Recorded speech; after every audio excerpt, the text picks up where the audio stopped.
안녕하세요, 테크몽입니다. 네, 오늘은 알리익스프레스 쇼퍼분들이 가장 기다리셨던 11월 11일 광군제 행사가 있는 날이자 제 생일이에요. 이런 굉장히 의미 있는 날에 알리익스프레스랑 협의를 해가지고 어떤 좋은 제품들을 좀 가져와 볼까 생각을 좀 해봤는데, 제 채널 분들이 워낙 평소에 많이 관심 있어 하시는 요즘 핫한 레노버 태블릿 3종을 가져왔고요. 그리고 이거랑 같이 쓸 수 있는 각종 액세서리, 그리고 제가 정말 오랫동안 써보고 굉장히 만족해가지고 최근에 리뷰 영상도 찍었던 겨울철에 꼭 필요한 샤오미 가습기를 가져왔습니다. 그럼 지금부터 이 제품들이 각각 어떤 장점과 단점을 가지고 있고 얼마나 말도 안 되는 가격으로 제가 가져왔는지 자세히 설명드릴게요. 가장 먼저 소개해드릴 제품은 크기별 레노버 태블릿 3종 세트예요. 가장 큰 제품부터 작은 태블릿 순서대로 설명을 드릴 건데, 그래서 가장 먼저 소개해드릴 태블릿은 여기 있는 요즘 가장 핫한 대형 태블릿인 샤오미 패드 프로 12.7인치예요. 와, 이렇게 들어보니까 제 손이 정말 큰 편인데도 굉장히 큽니다. 보통 이런 10인치가 넘는 대형 태블릿들은 갤럭시 탭으로 구입하려면 최소한 60만원 정도는 줘야 되고요, 아이패드 같은 경우에는 150만원 넘게 줘야 되는데, 이 제품은 평소에 20만원대 후반? 그 가격이라고 해도 정말 가성비 소리 들었던 태블릿이거든요. 근데 전 이거를 할인 다 받았을 때 기준으로 147.8달러, 그러니까 약 20만원 정도에 가져왔어요. 진짜 알리익스프레스 광문제가 무섭긴 무섭네요. 와, 이건 진짜 비슷한 태블릿 비교할 수 있을 만한 게 없어요. 성능이 좀 느려서 답답하지 않냐 하실 수가 있는데, 이 제품은 무려 스냅드래곤 870이 탑재가 됐는데, 갤럭시 탭으로 따지면 스냅드래곤 865 플러스가 탑재되어 있는 S7 시리즈보다 윗급이에요. 그러면 이제 디스플레이는 크기만 클 뿐이지 저렴한 거 쓴 거 아니냐 라는 생각이 들 수도 있는데, 그것도 아니에요. 화면은 밝기가 스펙상 400니트인데 실측해보니까 그거보다 조금 더 나오고요. 이 정도 스펙이면 어두운 편도 아니에요. 왜냐면 우리가 실내에서 자동 밝기를 켜놓고 쓰는 분들의 스마트폰이나 노트북 밝기를 측정해보면 대부분 300니트 내외입니다. 그래서 이 정도면 실내에서 사용하기에는 충분한 밝기예요. 그리고 해상도도 4K까지는 아니지만 3K급 해상도를 가지고 있으며, 디스플레이 주사율도요 최대 144Hz까지 지원하거든요. 그래서 화면 움직이는 것도 굉장히 부드러워서 어떻게 이 가격에 이런 태블릿을 팔 수가 있지? 라는 생각이 들 정도로 정말 엄청난 태블릿입니다. 그래서 사실 이 제품은 가격을 생각하면 모든 단점을 다 무시할 수 있을 정도긴 한데, 그래도 단점이 없냐라고 물으시면 이 제품의 배터리 용량이 굉장히 큰 편인데, 용량 대비해서 유튜브나 넷플릭스와 같은 스트리밍 영상을 볼 때 배터리 소모 속도가 조금 빠른 편이에요. 스트리밍 영상을 재생하게 되면 이게 GUI에서 사용할 수 없는 코덱 호환 문제인지 최대 밝기로 사용했을 때 유튜브나 넷플릭스를 보면 약 5시간 반이면 배터리가 다 닳아요. 근데 사실 최대 밝기로 5시간 반 동안 배터리가 지속된다는 게 굉장히 좀 짧아 보일 수 있지만, 실제 사용하는 밝기 기준으로 테스트하게 되면 8시간, 9시간도 갈 수 있는 배터리 양이거든요. 근데 어쨌든 배터리 용량 대비해서는 조금 짧은 게 맞기 때문에 이런 점은 참고할 만한 부분이고요. 그리고 이 제품은 아무래도 중국 내수용 태블릿이다 보니까 처음에 구입했을 때 한글화 과정이 필요하다는 점, 그리고 중국산 태블릿 자체에서는 약간의 부정적인 이미지가 있다는 게 단점이라면 단점인데, 제가 영상 끝에 한글화하는 방법을 설명드릴 건데 그거 보시고 그냥 그대로 따라하면 되니까 이 정도면 12인치대 태블릿 중에서는 정말 독보적인 가성비라고 할 수 있습니다. 단 이 제품은 GUI 버전 15.0.440 버전을 기준으로 이거 전 버전과 이거 이후 버전의 한글화하는 방법이 다르거든요. 근데 보시다시피 그 이전 버전이나 그 이후 버전이나 이렇게 둘 다 한글화를 할 수가 있기 때문에 어떻게 각 버전을 한글화를 할 수가 있고 어떤 차이가 있는지는 영상 뒤에 설명드리는 부록 부분을 꼭 참고하시면 좋을 것 같습니다. 그럼 그 다음으로 소개해드릴 제품은 레노버 샤오신 패드 프로 2022년도 모델입니다. 아시다시피 이렇게 태블릿이 12인치대가 넘으면 바닥에 놓고 영상 보기에는 정말 좋은데 들고 다니기에는 휴대성이 좀 떨어져가지고 좀 부담스럽거든요. 그래서 태블릿들은 이렇게 10인치나 11인치대가 가장 인기가 많은데, 그래서 이 샤오신 패드 프로 2022 모델이 11.2인치 모델이라 굉장히 인기가 있는 모델입니다. 다만 이 제품은 구입할 때 조금 주의하셔야 될 점이 하나 있는데, 바로 램 용량에 따른 성능 차이예요. 램 용량이 6GB 모델은 미디어텍 AP를 쓰고요, 램 용량이 이렇게 8GB 모델은 스냅드래곤 870 AP가 탑재가 되어 있는데 두 제품 간 성능 차이가 꽤나 많이 납니다. 그래서 제가 소개해드릴 제품은 그중에 성능이 좋은 8GB의 스냅드래곤 870이 탑재된 모델이고요. 스냅드래곤의 드래곤을 한글말로 하면 용이잖아요. 그래서 이 제품은 용팡이라는 별명이 붙어있는 제품입니다. 그래서 제가 지금부터 이 제품을 용팡이라고 제가 지금부터 부를 건데요, 이 용팡이는 국내에서 30만원대 초중반, 할인 받아도 20만원대 후반대에 팔리던 제품이거든요. 근데 제가 이번에 알리익스프레스랑 협의해가지고 가져온 금액이 할인 다 받았을 때 기준으로 20만원 초반인데, 이것도 진짜 사실 말도 안 되는 가격입니다. 근데 여기서 이런 생각이 들 수도 있어요. 좀 전에 12.7인치 모델이 디스플레이도 더 큰데 같은 AP가 탑재가 되었는데 이건 화면 크기도 더 작은데 비싸면 좀 이상하잖아요. 근데 다 이유가 있어요. 바로 이 용팡이에 들어간 디스플레이가 12.7인치에 들어간 디스플레이보다 훨씬 더 좋기 때문이에요. 좀 전에 말씀드린 여기 있는 12.7인치 샤오신 패드는 중저가형 태블릿에 많이 들어가는 LCD 디스플레이예요. 그런데 용팡이라 불리는 샤오신 패드 프로 2022년도 모델은 OLED 디스플레이가 탑재되어 있어요. 그래서 이렇게 영상 영상을 틀어놓고 비교해보면 용팡이는 검은색을 회색이 아니라 진짜 검은색으로 이렇게 표현할 수가 있어서 명암비가 높아서 색이 훨씬 더 선명하게 보입니다. 와, 어떻게 20만원대 초반 디스플레이에 이런 디스플레이가 들어갔지 싶을 정도로 굉장히 좋습니다. 거기다가 무엇보다 가장 놀라운 거는요, 얘가 최대 밝기 스펙이 무려 600니트래요. 이게 얼마나 대단한 밝기냐면요, 지금 판매되는 아이패드 에어의 밝기가 500니트거든요. 그리고 아이패드 프로의 밝기가 스펙상 최대 밝기가 600니트거든요. 근데 얘는 제가 이번에 20만원대 초반에 가져왔다고 말씀드렸잖아요. 근데 OLED 디스플레이가 탑재된 것도 놀라운데 600니트요. OLED 디스플레이는 밝기가 밝게 올라가게 되면 발열하고 내구성에 문제가 있어서 보통 밝기 제한을 굉장히 빡세게 걸어놓거든요. 그래서 기본적으로 최대 밝기에서 밝기를 테스트해보니까 이렇게 한 500니트 정도가 나오긴 했는데요. 여기 디스플레이 설정에서 밑으로 내리면 추가 디스플레이 설정이 있어요. 여기에서 밝기 향상을 켜게 되면 햇볕과 같은 밝은 상황에서 이렇게 짧은 시간 동안 밝기를 향상시켜주는 옵션을 켤 수가 있는데, 이걸 키니까 무려 최대 밝기가 600니트가 더 넘게 나오더라고요. 물론 이제 아무래도 OLED 내구성의 문제 때문에 이거를 계속 밝게 보여주는 거는 못하는 것 같지만, 그래도 밖에서 잠깐 볼 때 밝기를 밝게 볼 수 있다는 거는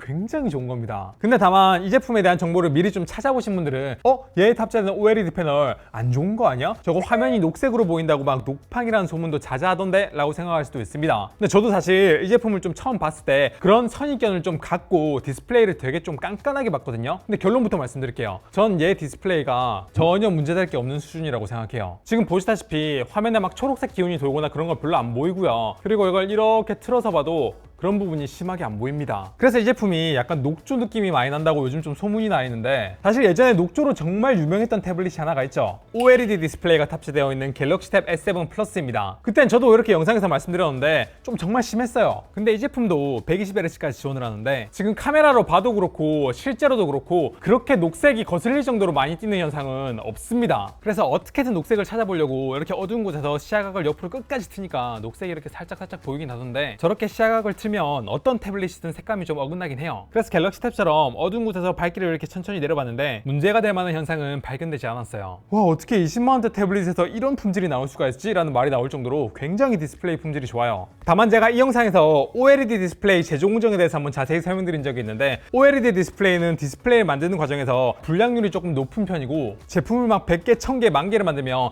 다 동일한 품질을 가질 수 있다? 그렇게 말씀드리기 조금 어려워요. 그리고 특히 가격이 저렴한 가성비 태블릿에서는 그런 품질 편차가 조금 더 나타날 수도 있어서 이 용팡이를 구입하시는 모든 분들의 디스플레이 품질이 제가 지금 보고 있는 이 정도 품질이라고 보장할 수는 없지만요, 이 20만원대 초반에 구입할 수 있는 11인치대 태블릿이 스냅드래곤 870이 탑재되어 있어서 성능도 되게 빠릿빠릿하고 명암비도 훌륭하고 밝기는 최대 600니트까지 넘게 올라간다?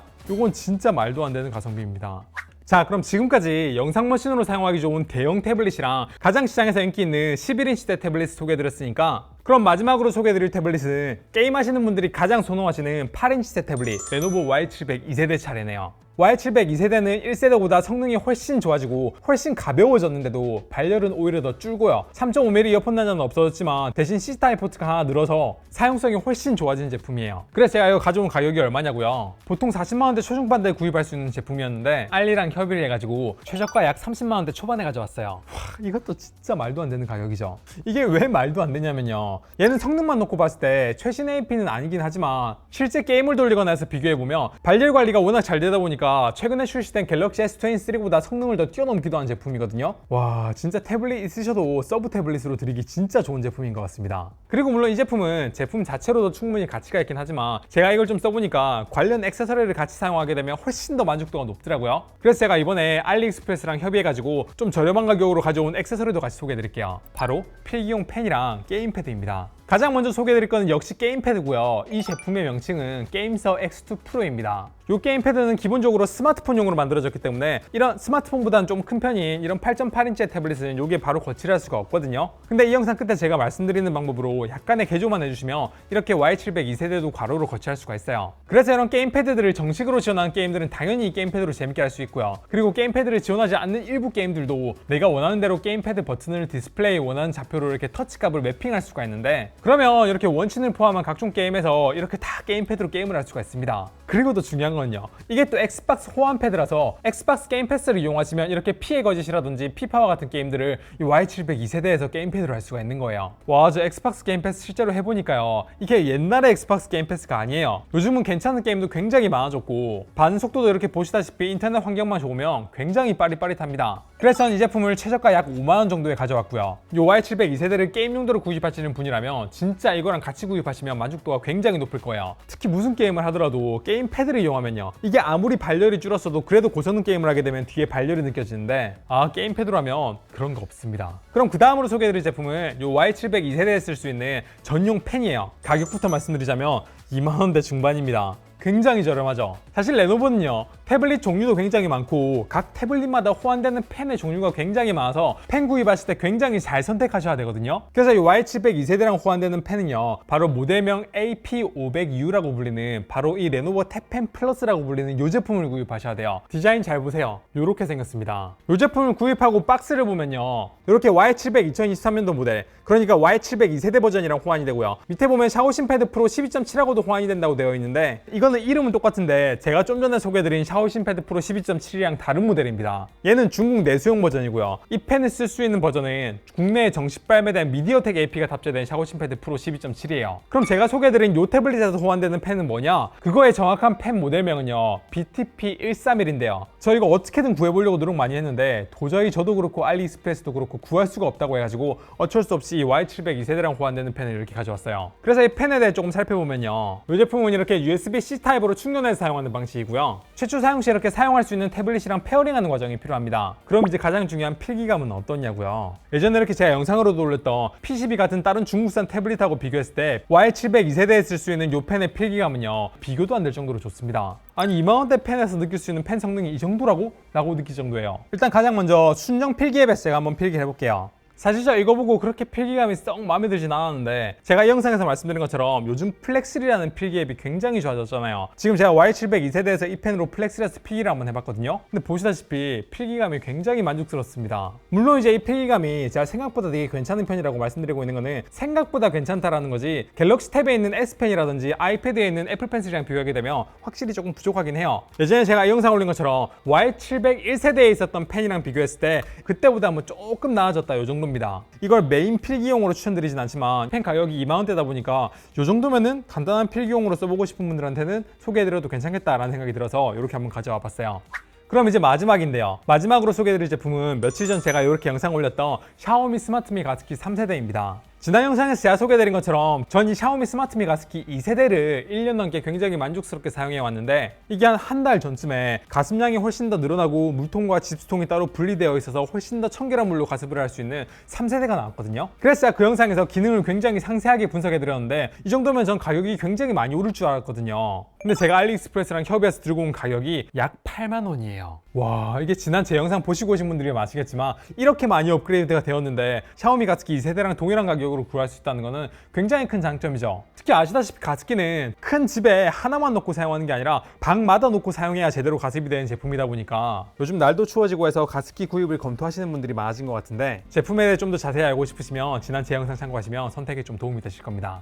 자, 그래서 여기까지가 제가 알리익스프레스랑 협의해서 가져온 제품이고요. 제품 구입처는 영상 본문에 있어요. 또 이번 영상에서 소개해드린 제품들은 모두 다 알리에서 7일 배송을 지원하고요. 관공지 혜택이 워낙 좋은 만큼 주문이 폭증하면 배송이 조금 밀릴 수 있다는 점을 참고하세요. 상품별로 제 할인 코드를 입력하고 제품에 따라서 추가 할인까지 이렇게 다 받으시면 이렇게 최저가로 구입할 수가 있습니다. 제가 이렇게 영상에 소개해드린 제품하고 옵션이 잘 맞는지 한번 확인해 보시면 좋을 것 같고요. 그리고 제가 최근에 커뮤니티에서 공지한 것처럼 알리익스프레스에서 이번 관군제를 맞이해서 럭키박스 이벤트를 진행하고 있더라고요. 물론 이 럭키박스는 무료가 아니다 보니까 따로 구입해야 되긴 하는데 100% 당첨이거든요. 그리고 이렇게 가장 저렴한 제품이 혹시 걸린다고 해도 우리가 평소에 많이 쓰는 생필품이기도 하고, 가격도 럭키박스 구입 비용 생각하면 그거보다 더 괜찮은 제품들을 이렇게 주는 것처럼 보여서 잘 걸리면 진짜 대박. 뭐 안 좋은 거 걸리더라도 기분 좋게 상품 받아갈 정도는 돼가지고 관심 있는 분들은 본문의 링크를 통해서 한번 확인해 보시고요. 와, 그리고 최근에 진짜 알리익스프레스 대단하다고 느낀 게, 원래 알리익스프레스라 그러면 중국이나 해외 직구 제품들을 구입하는 플랫폼이라고 알고 계시잖아요. 근데 이제 알리익스프레스가 있을까? 국내 브랜드랑도 제휴를 맺어가지고 국내에 있는 제품까지 국내에서 바로 배송해주는 이런 K 배송 서비스를 런칭을 했어요. 지금 여기에 들어간 브랜드는 그렇게 많진 않지만 앞으로 이제 알리익스프레스가 국내 제품을 구입할 수 있는 플랫폼까지 된다는 걸 생각하니까 진짜 거대한 기업이 움직이면 이렇게 무섭게 성장하는구나 라는 걸 느낄 수가 있었어요.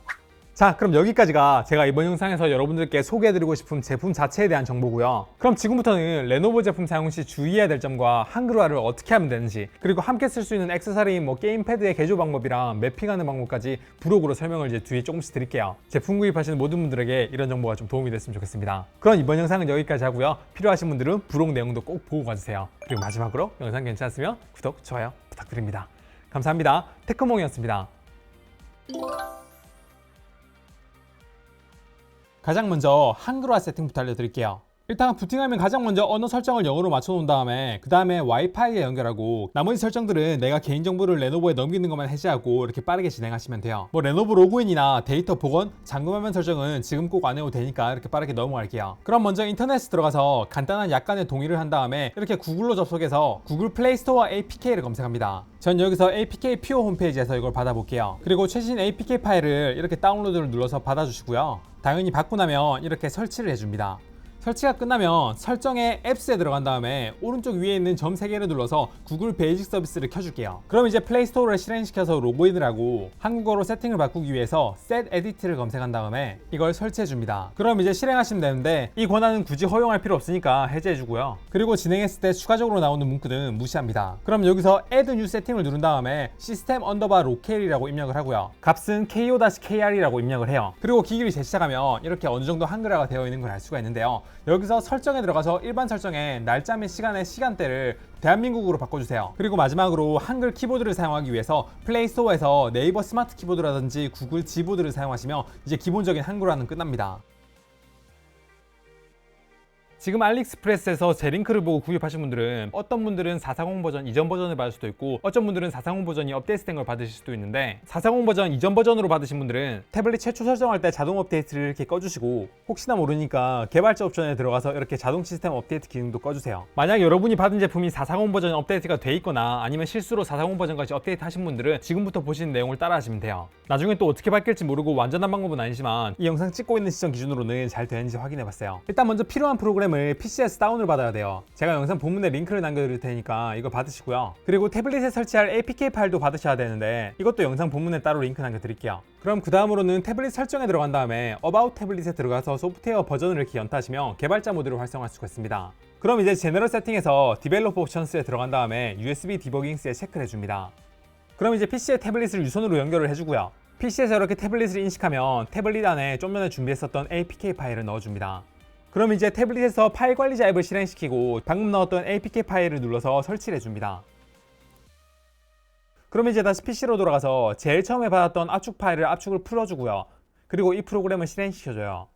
이게 처음 실행하면 에러 메시지가 뜰 수도 있는데 이렇게 태블릿에서 디버깅 활성화 확인을 다시 눌러주고 다시 실행해보면 성공 메시지가 뜹니다.